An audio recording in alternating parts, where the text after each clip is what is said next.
Hello everyone, Phoenix Knight here. Welcome to the channel, and welcome to Mystical Munchies featuring the official Diablo Cookbook. Last week we made the Necromancer's broiled fish, which was the entree and was pretty good. So this week we're on to the dessert. Now, a little bit of a note, you may have seen the title of this video.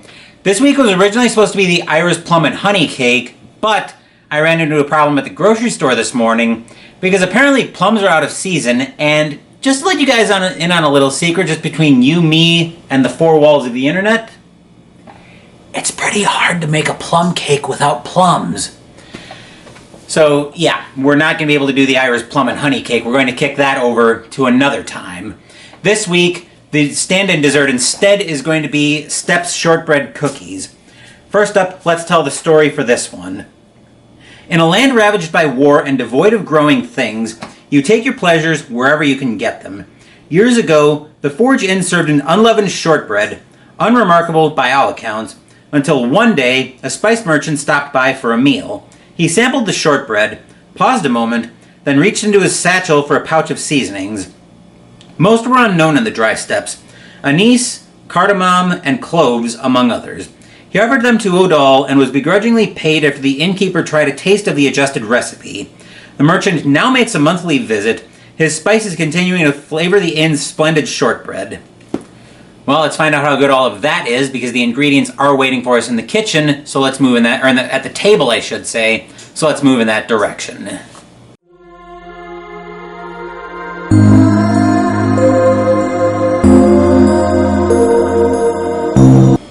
You'll probably hear the oven chirping as we're working on this recipe, about like that, right on cue. We're bringing the oven up to 350. To make this recipe, we need a cup of unsalted butter at room temperature. It's a little bit hidden back there behind that mug, because it still feels like it's a little bit too cold. I may put it in for like 15 seconds in the microwave just to warm it up a little bit. Half a cup of powdered sugar, 2 cups of all-purpose flour, 1/4 teaspoon of table salt, teaspoon of ground cinnamon, 1/4 teaspoon of ground cardamom, 1/4 teaspoon of ground cloves, which is going to bump up, and I'll explain why in a second, 1/4 teaspoon of ground allspice, 1/4 teaspoon of ground nutmeg, and 1/4 teaspoon of ground anise is what the recipe calls for, but we're going to make a substitution and we're going to bump the cloves up to 1/2 teaspoon. With that, let's move into the kitchen and start putting this recipe together.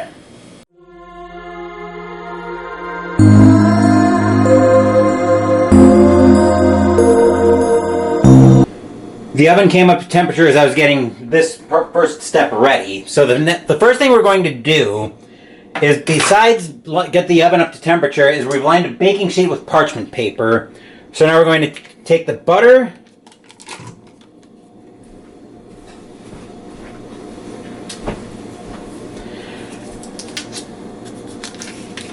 I've got the other stick over here, which actually feels like it's plenty soft enough, so I'm glad I decided not to put it in the microwave.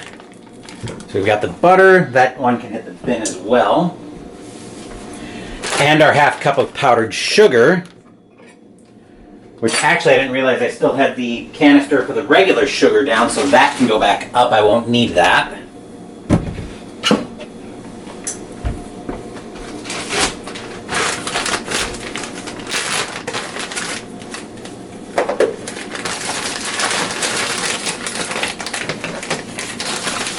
Half a cup of powdered sugar.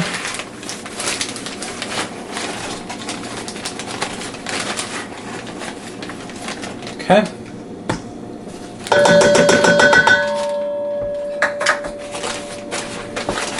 I'll close that back up.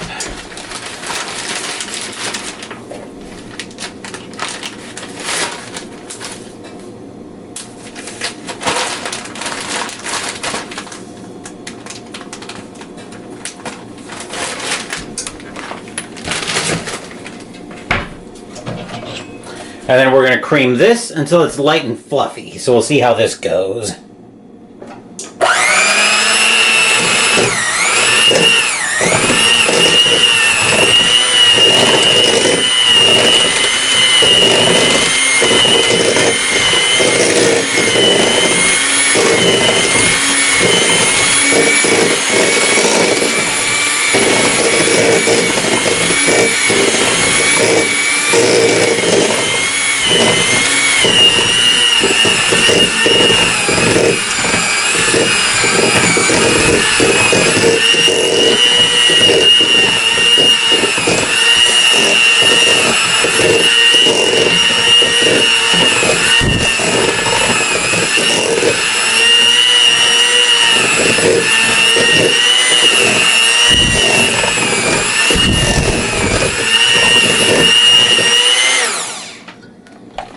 Scrape down the sides of the bowl.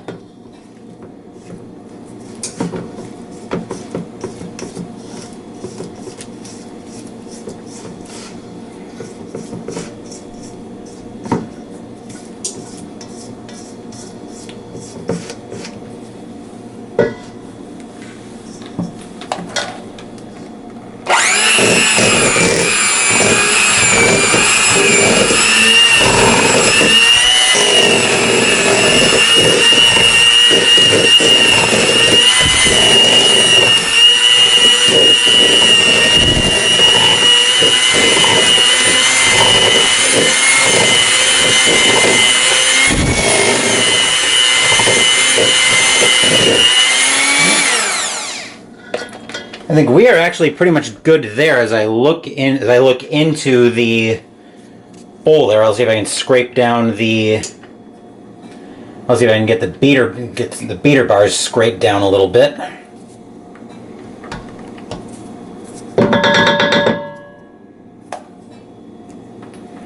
It's probably going to be a little bit hard to do. Let me see if a smaller spatula gives me better results.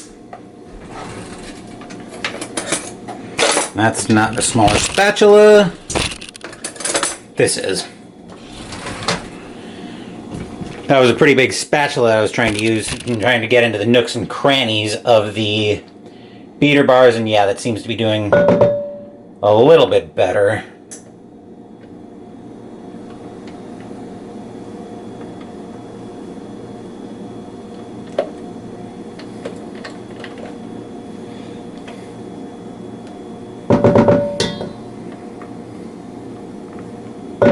Oh.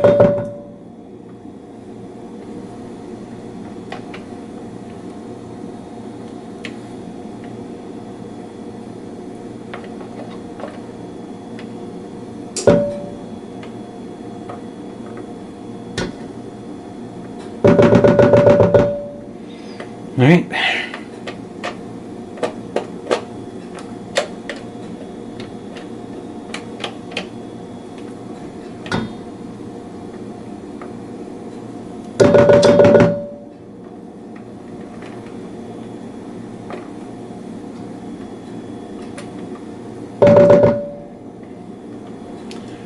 I think we're getting most of it here. It's probably about as much as we're going to be able to get out of there, so we'll go with that. But we need the next part of the recipe in shot. Now we're going to start mixing up the dry ingredients. So first we're going to take our 2 cups of flour, which I've got my 2-cup measuring cup right here.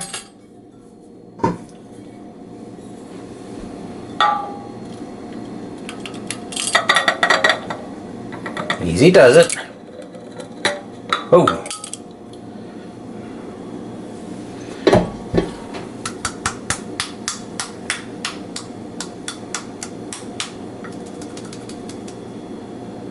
Okay, well, that is definitely more than 2 cups.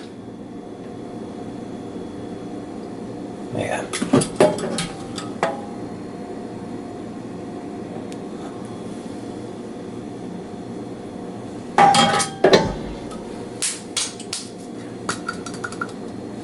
Okay. I could probably just used a 1 cup and measured that out twice. But I also had measuring cups and spoons set up from when Mystical Munchies this morning was going to be the Ira's plum and honey cake. So I mostly wanted to use the measuring cups and measuring spoons that I already had out. Okay, that'll do. So there's our 2 cups of flour, which that can go back up. And then our various spices. We want a 1/4 teaspoon of table salt.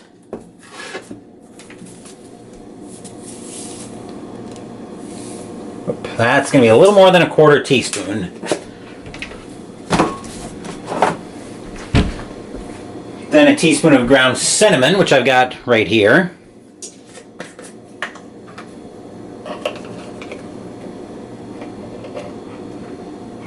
Okay.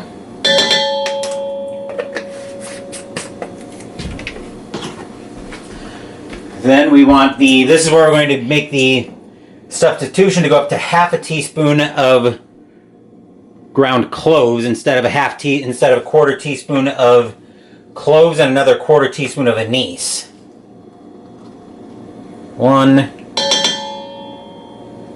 Smells a little bit floury. I think this was part of what I used in the blue cornbread muffins when I made those a few months back out of the official Fallout cookbook. Trying to be careful so I don't bang my head on the open cabinet, and the cloves do not want to go back up. Then we want a 1/4 teaspoon of actually I think we want 1/4 teaspoons of all of these. Of allspice and nutmeg. Did we need? Oh yeah, we did need cardamom. So I think we want 1/4 teaspoons of the rest of these. Cardamom, allspice, nutmeg, and ginger. Yep. So there's the allspice.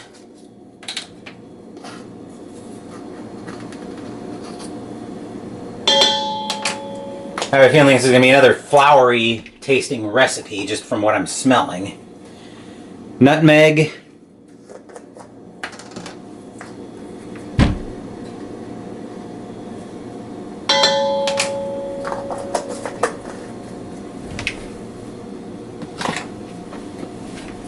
Ginger.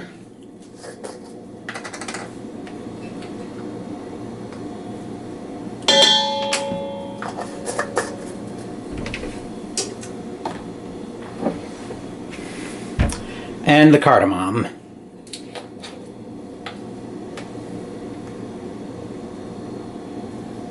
All right, those can all move toward the dishes.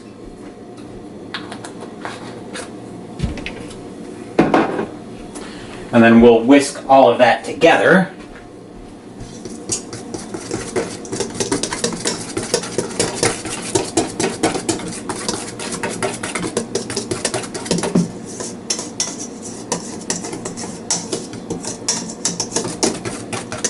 Definitely smelling floury, so I'll have to be sensitive to that during the taste test.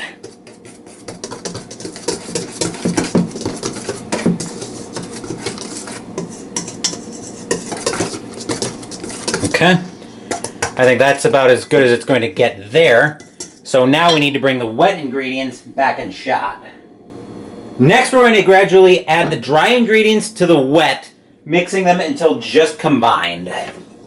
So we'll start off by adding a little bit of the flour mixture. Okay.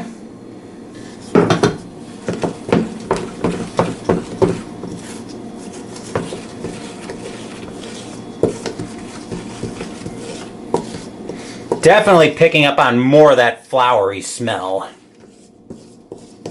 Get another spatula here so I can scrape everything down.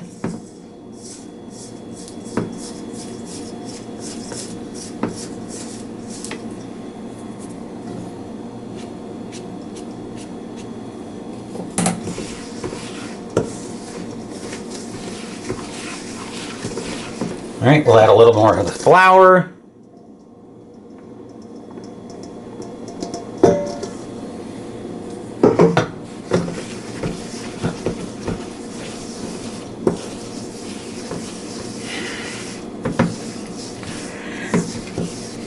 As I'm mixing this together, I'm not sure it's going to hold. I'm not sure it's going to hold together. I might not have creamed it enough, but we'll find out.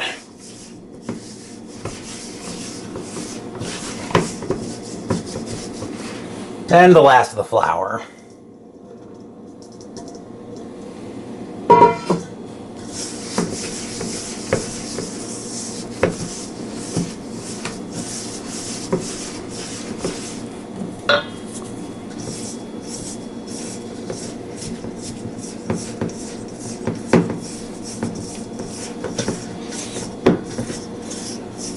I'm hoping this doesn't go similarly to how the Touch of Death went out of the official Dungeon Meister cookbook, which I believe was way back in February this year, where the recipe just didn't, where the cookies just did not hold together for me, so I wasn't able to do anything with them. But the way this is going, I don't like what I'm feeling. I don't like what I'm feeling or what I'm seeing, for that matter, but we'll go ahead, we'll give it a shot here. So I think that's about as mixed as I want it to get. So now we need the baking sheet once I give my hands a quick wash.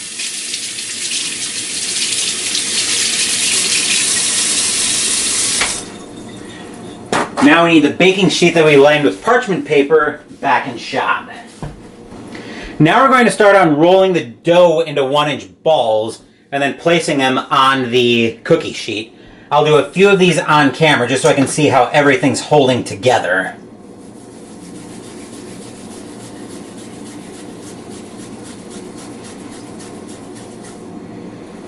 Okay, this first one at least seems to be holding fine. I was a little bit worried about how everything was going to hold together. So we can put that there. We'll grab another one.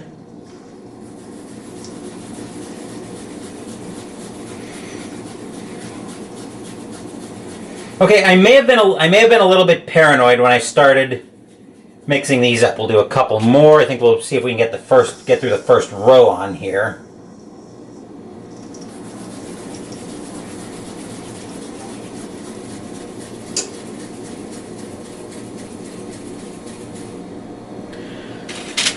Can we get one more on here? I think so.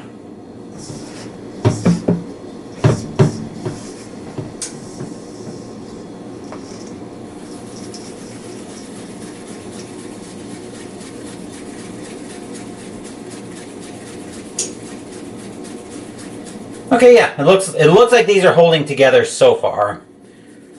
We'll see what happens when we get to a later step of this part of the recipe, but rather than bore you guys with this, after I give my hands another quick wash so I can turn the camera off, I will be turning the camera off here so I can roll the rest of these up, and then we'll come back when I've got the cookies rolled and ready to go. We've got our cookies here ready to go. So what we're going to do next is you can use either the palm of your hand or the bottom of a glass and flatten these down. I'm going to use the bottom of a glass to flatten these down.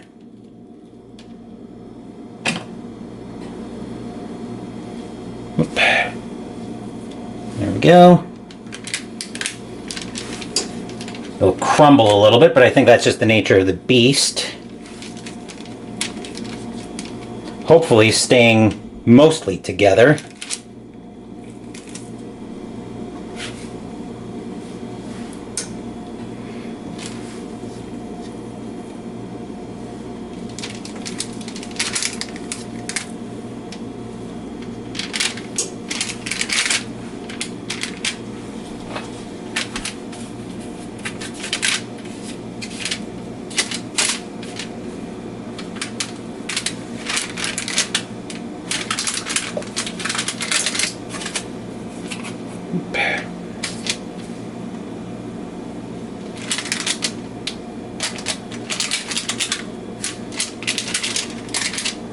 Okay.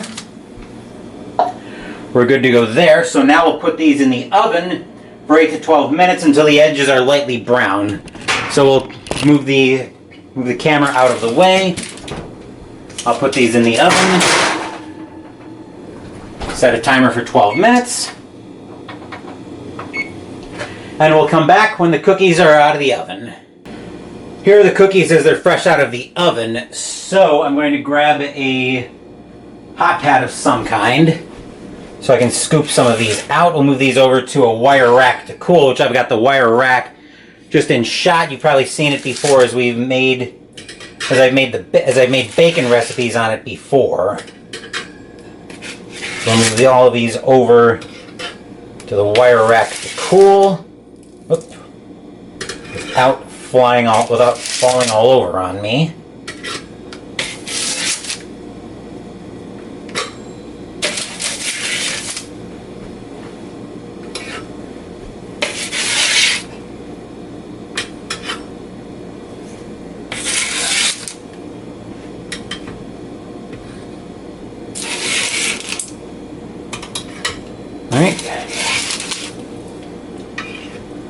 I'll give those about half an hour to cool, which will give them time to give them the aforementioned time to cool, and me time to catch up on the dishes. And then once that half hour's passed, I'll meet you guys back over at my desk for the taste test.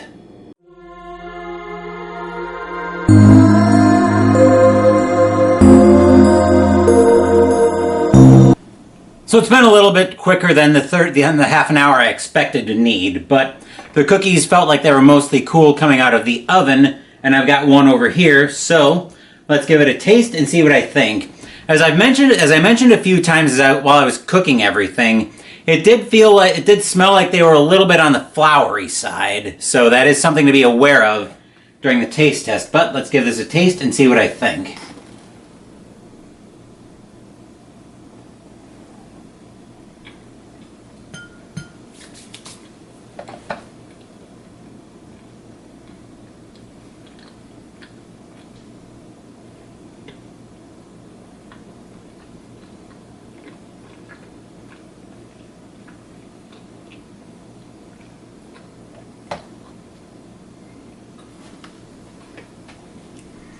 Still a little bit on the crumbly side, but everything mostly seemed to hold together.